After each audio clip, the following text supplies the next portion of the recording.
Lord Father God. Dahil kami, Panginoon, wala kaming magagawa. Pero Ikaw, Panginoon, lahat ng iyong plano sa bawat pamilya, sa bawat buhay ng mga nandirito, Panginoon. Ikaw, Panginoon, ang manguna, Ikaw ang maging sentro ng gawain ito, Lord Father God. Kami magpupuri sa iyo, Panginoon. Kami mag-aawitan, kami magpapalakpak, Panginoon, dahil kapuri-puri ang iyong pangalan, Lord Father God. Alam namin, Ikaw ang Diyos na buhay. Ikaw ang Diyos na makapagtanggol, Panginoon, sa lahat ng aming mga problema, Lord Father God. Walang hadlang, Panginoon, ang pagpupurin ito, Panginoon, Lord Father God. Dahil Ikaw ang Diyos na buhay. Ikaw ang makapangyarihan na may hawak ng aming mga buhay, Lord Father God. Sa umagang ito, Panginoon, Ikaw, nawa, Panginoon, ang manguna sa lahat ng mga magsasalita, Panginoon, sa harapan ito, Lord Father God. Amang Diyos, salamat po. Ito ang aming samot dalangin sa pangalan ni Jesus, in Jesus' name. Amen.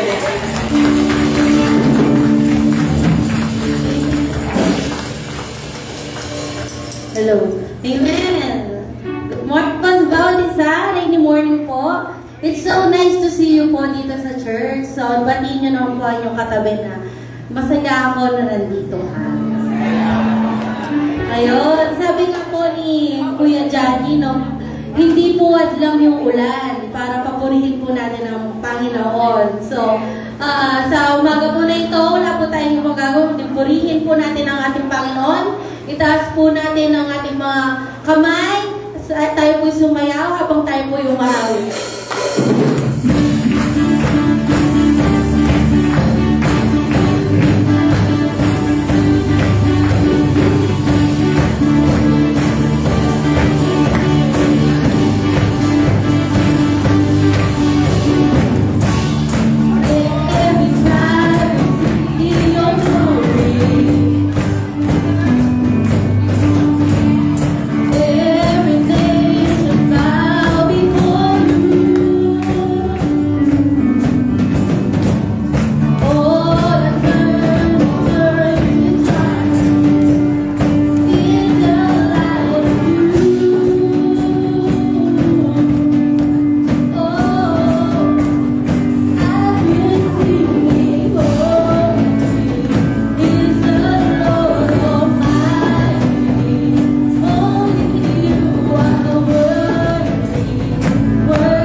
So we pour out our praise.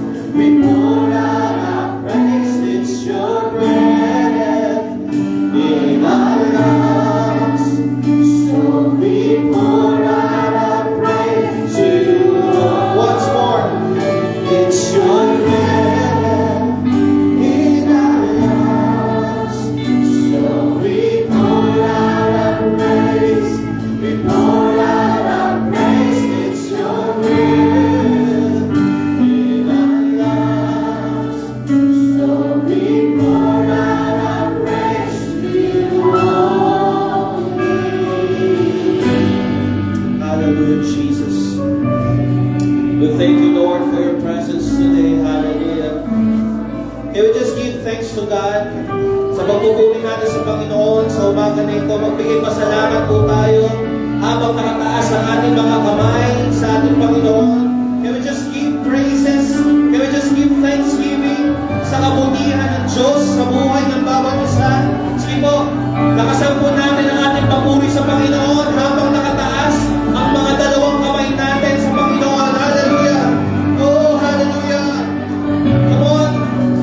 Oh, come on, give thanks to God. Hallelujah! Because He is worthy to be praised. He is worthy to be lifted up. Oh, come on, Jesus, sing Jesus. Oh, Jesus, praise God. One more time, in all the earth. In all the earth will shout your praise. Our hearts will cry.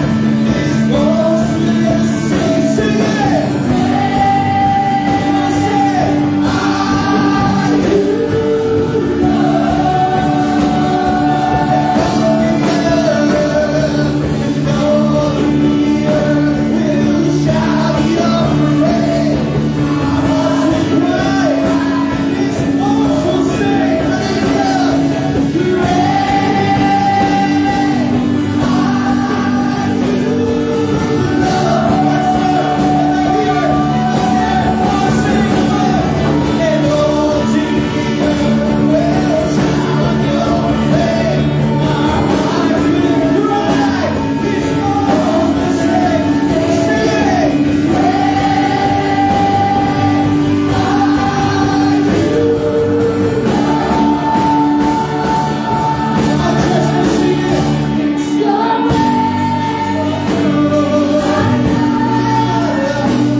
Can we just speak those words and declare the greatness of God today?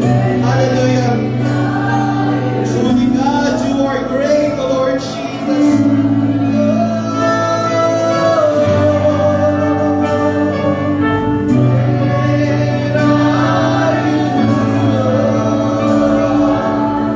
Tunay ang dakila ang Panginoon sa mga buhay namin, Panginoon.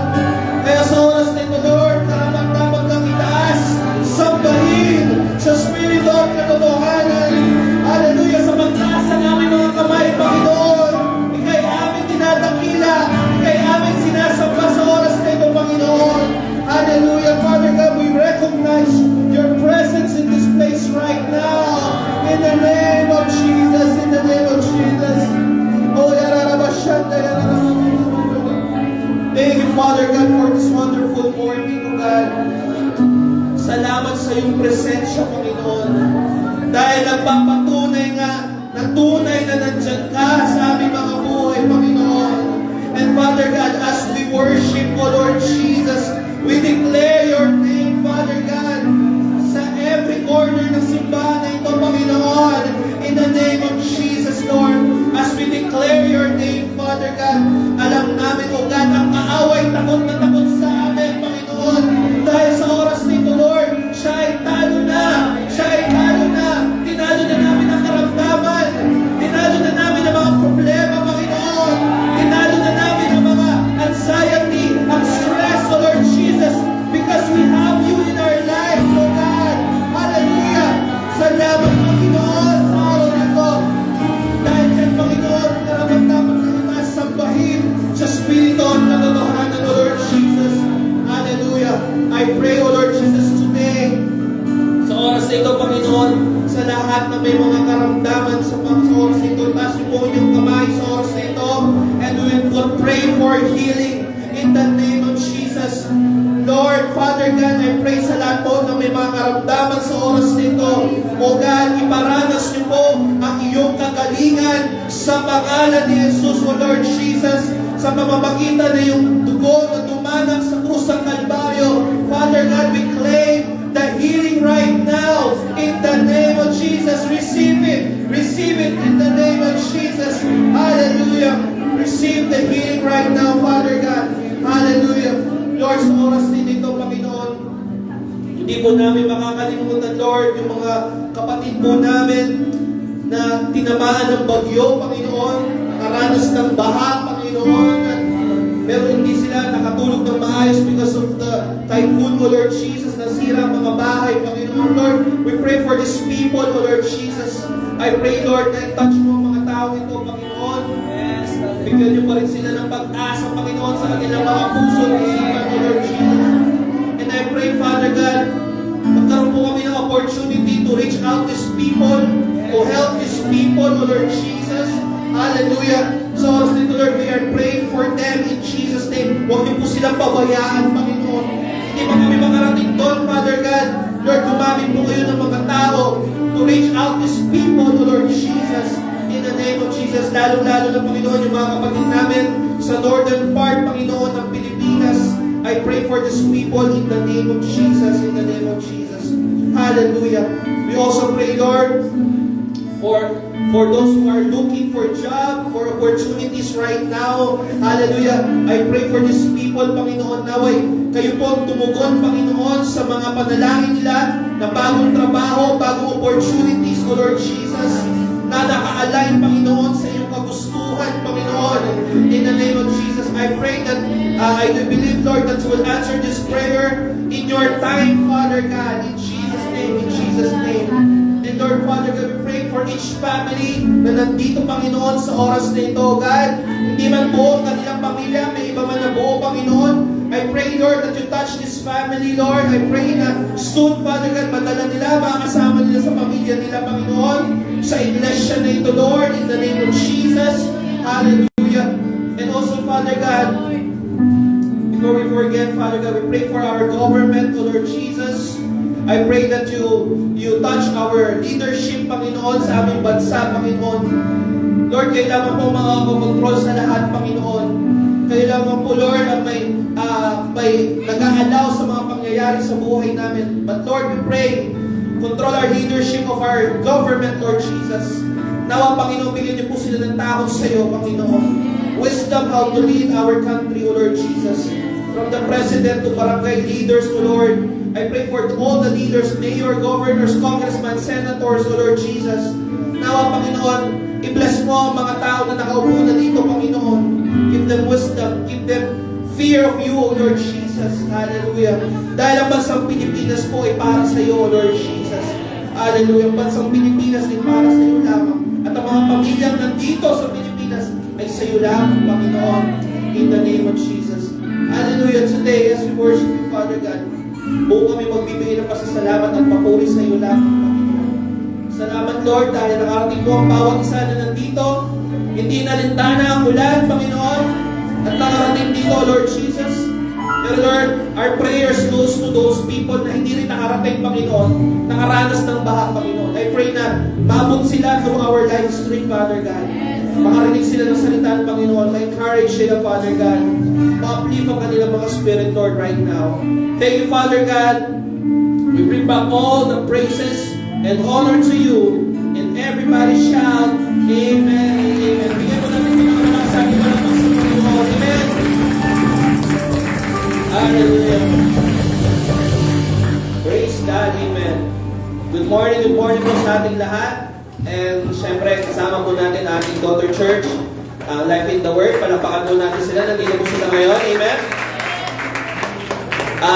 Actually, dapat po ako ay nandun po ako ngayon sa daughter church. But unfortunately po ay inabot na po ata ng baha pati sa loob. Ano?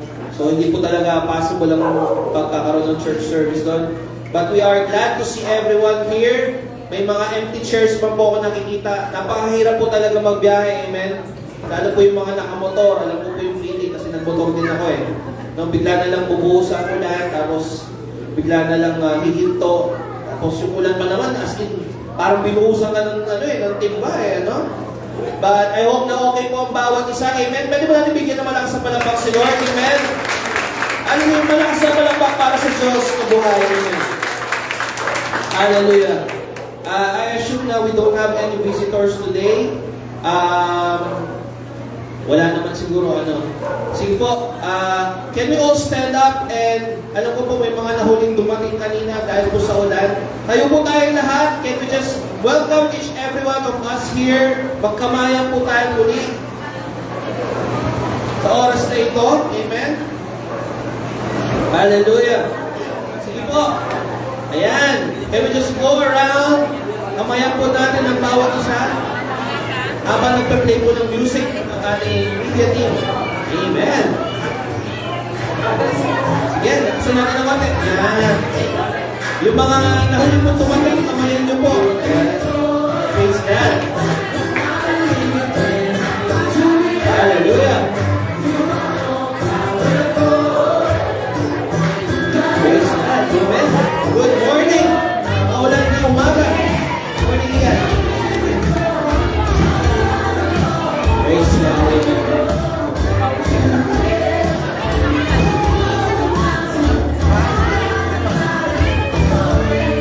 Praise God. Hallelujah. Praise God.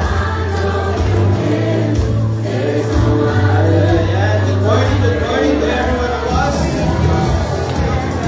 Hallelujah. Wala po kayong malalampasin, kamayan po natin lahat.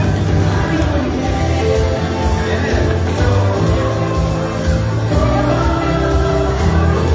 Praise God. Hallelujah. Good morning.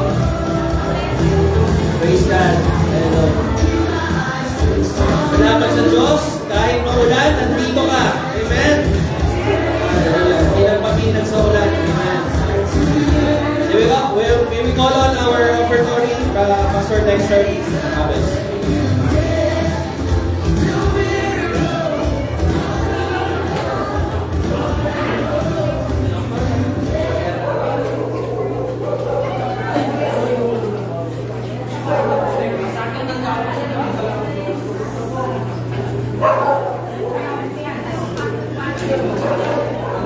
Amen. Hallelujah. Sino po dito ang nagmamahal sa Panginoon? Magsabing Amen. Amen. At sino po dito ang handang ibalik ang para sa Panginoon? Magsabing Amen. At handa po magbigay para sa Panginoon. Amen. Sa umaga po ito, meron po tayong dalawang basket. Ang isang pong basket ay para po sa Life in the Word. Tama po. Life in the Word, and isa po ay GLC. Ito po yung sa atin. Ito po yung sa Life in the Word. And reminder po, it's third Sunday po, tama. Mission Sunday po na ngayong weekong ito. At niremind ko po na Mission Sunday ngayong week ko. Sorry po bulan sa tulog. Pero before po tayo magbigay, meron po akong share the word ko dito. Sabi sa malaking written, ito po ay usual po natin nababasa. Bring the whole tithe into the storehouse, that there will be food in my house. Test me in this, says the Lord Almighty. And see if I will not throw open the floodgates of heaven. Sabi po yun ng Malakay 3:10. Sabi po dito, tithing is not just a money. It's not just about money. It's about trusting God. Amen? Kapag nagbibigay po tayo sa Panginoon, hindi po usapan ay pera. Amen? Alisin po natin sa mindset po natin na once na tayo nagbibigay sa Panginoon is about po sa pera. No? Hindi po kalooban ng Panginoon yun. Kundi po, ang pagbibigay po sa Panginoon ng ika po ay pagtitiwala sa ating Diyos. Amen? And when we give, we're showing that we believe He is our true provider. Amen? Kapag daw po tayo nagbibigay, pinapakita natin sa Panginoon na naniniwala tayo na siya ay ating provider. Amen? So sabi ni Lord, ito no, test me in this. No, imagine that noong sinagot niya si Satanas na huwag mong subukin ang Diyos mo, sabi niya gano'n. Amen. Pero sabi dun sa verse na ito, first time yung sinabi na, test me in this, sabi niya doon sa Malakay, na ibigay namin yung para sa Panginoon kung hindi niya tayo magpapalain. Amen. That all-powerful God is giving us permission to test His faithfulness. Ibig sabihin, binigyan tayo ni Lord ng tawag nito, permission na i-test natin siya pagdating sa pagpapala. Amen? At alam naman natin na kapag tayo ay nagbigay sa Panginoon, binalik natin ang para sa Kanya, faithful siya na ibalik sa atin yung pagpapala. Amen? That's how serious He is about blessing. Ganun kaseryoso ang Panginoon para pagpalain ka. Ang gusto lang ng Panginoon makita sa puso natin kung gaano po natin siya kamahal. Amen? He promised ito that if we bring our tithe faithfully, He will open the windows of heaven and pour out blessing. Hindi po siya nag-utos sa atin ng walang kalakip na pangako. Amen? Nag-utos siya sa atin, may kalakip na pangako. Ano po yun? Bubuksan niya ang durungawan ng langit at ibubuhos sa atin ang pagpapala na inilaan para sa atin. Amen?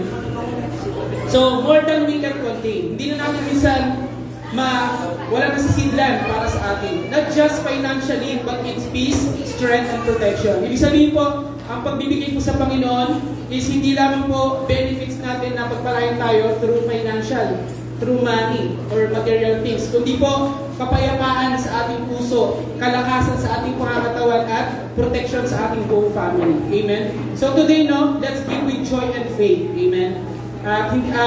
Yung hindi po napipilitan, dahil po para sa Panginoon po yan. Amen?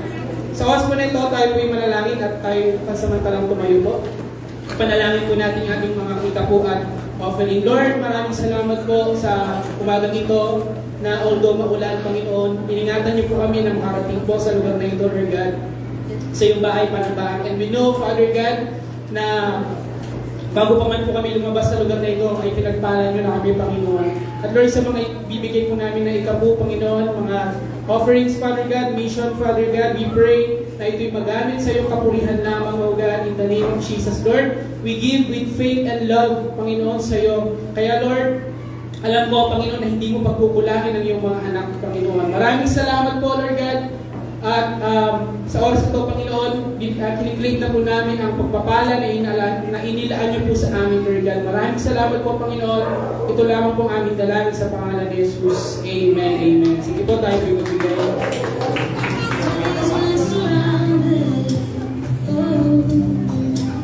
Cause praise is the waters, and my enemies drown.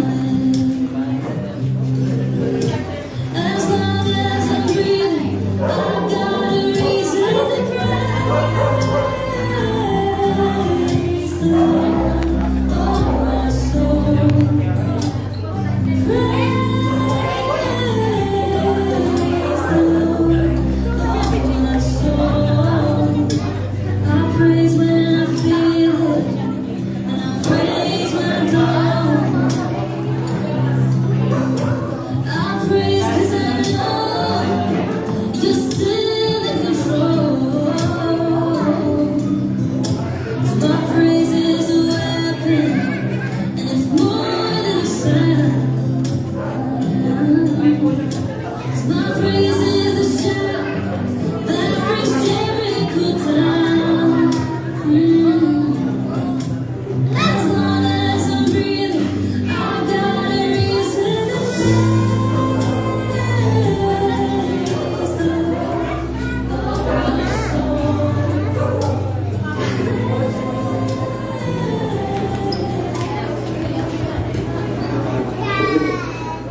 Good morning! Good morning!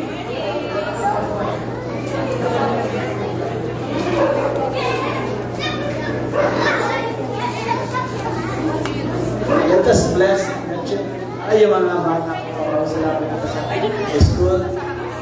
Choir, pakialalay ng Sunday school teachers, ang ating mga bata para mag-pray po natin. Dito po sa excited hand. Yung mga teachers, tayo po dito sa likod para sila po ay alalay po. Kasama pinagpipray yung mga teachers.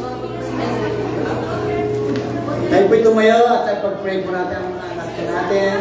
They are future leaders, at mga worship team. Lord, bless po, Panginoon, ang mga batang ito, Lord God. At sa kanilang paglaki, ay maranasan po nila ang presence, Lord. Mula sa mga pagkabata, Lord, aming binibless siya ang kanilang mga buhay, Lord. Give them wisdom, Lord. Gawin mo silang smart, Panginoon, sa school, sa family, sa mga kaibigan, Lord God. Nawa, Lord, may tanim ng mga salita, ng mga teachers, Lord God, at tumimo sa puso at isipan ko ng mga batang ito, Panginoon. In the name of Jesus. Kung may mga ituwid sa kanilang mga pag-ugali, sa pagkakita ko ng pagtuturo sa loob ng sambahan, Lord God, magamit ko ito kung sila lumaki, may pagkilala sa iyo at mayroong pagsamba sa iyo, Panginoon.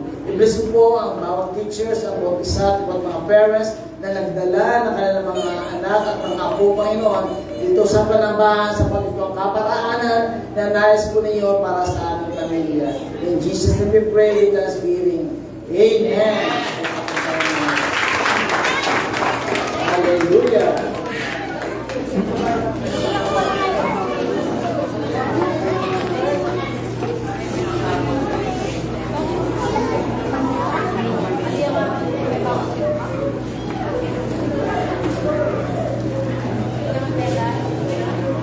Okay. Pwede turn off na lang yung dalawang lights sa gilid.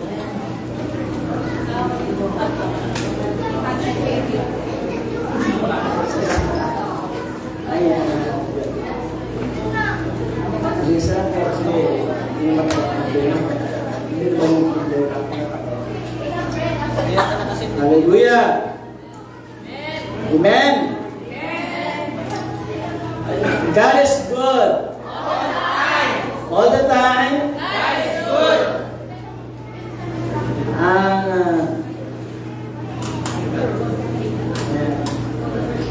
Ang araw po rito ay napaka-busy oras. Lalo na yung linggo. Of course, ang mga